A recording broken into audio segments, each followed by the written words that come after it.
Hi అందరికీ. So big బాస్లో మొన్నైతే Emmanuel ఓ dialogue వేసాడు కదా, అదేంటంటే ఇది బిగ్ బాస్ హౌస్లో లేదు, హాస్టల్లో ఉంది, కావలసినప్పుడు వస్తున్నారు, బయటకు వెళ్తున్నారు, చూసుకొని వస్తున్నారు అని అన్నారు. సేమ్ అలాగే ఉంది. ఎందుకంటే శ్రీజ ఎలిమినేట్ అయింది అండ్ బర్నీ గారు ఎలిమినేట్ అయ్యారు అండ్ ఇద్దరు రీఎంట్రీ ఇచ్చారు. అండ్ అలాగే బర్నీ గారు హెల్త్ ఇష్యూ వల్ల మళ్ళీ బయటకు వెళ్ళి ట్రీట్మెంట్ తీసుకొని మళ్ళీ లోపలికి వచ్చారు. నిజంగా అలాగే ఉంది. నాకైతే పర్మనెంట్ హౌస్ మెంబర్గా ఎవరు ఉండాలనుకుంటున్నారో కామెంట్ చేయండి. నేనైతే శ్రీజ అనుకుంటున్నా. ఎందుకంటే శ్రీజ అయితే అన్ఫేర్ ఎలిమినేషన్ అని నాకు అనిపించింది.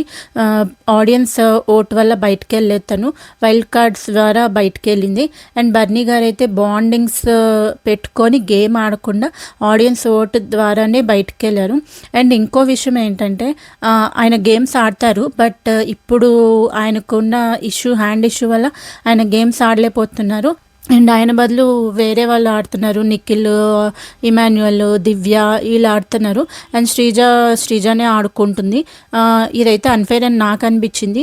ఆయన గేమ్స్ ఆయన హ్యాండ్ సెట్ అయితే ఓకే, సెట్ అవ్వకపోతే మాత్రం ఆయన ఉండి గేమ్స్ ఆడలేరు. అండ్ శ్రీజాకి ఇది కూడా అన్ఫేర్ ఎలిమినేషన్ కాబట్టి శ్రీజ ఉండాలని నేనైతే అనుకుంటున్నా.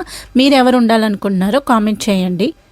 అండ్ ప్లీజ్ ఈ వీడియోని లైక్ చేయండి అండ్ నా ఛానల్ని సబ్స్క్రైబ్ చేసుకోండి ప్లీజ్.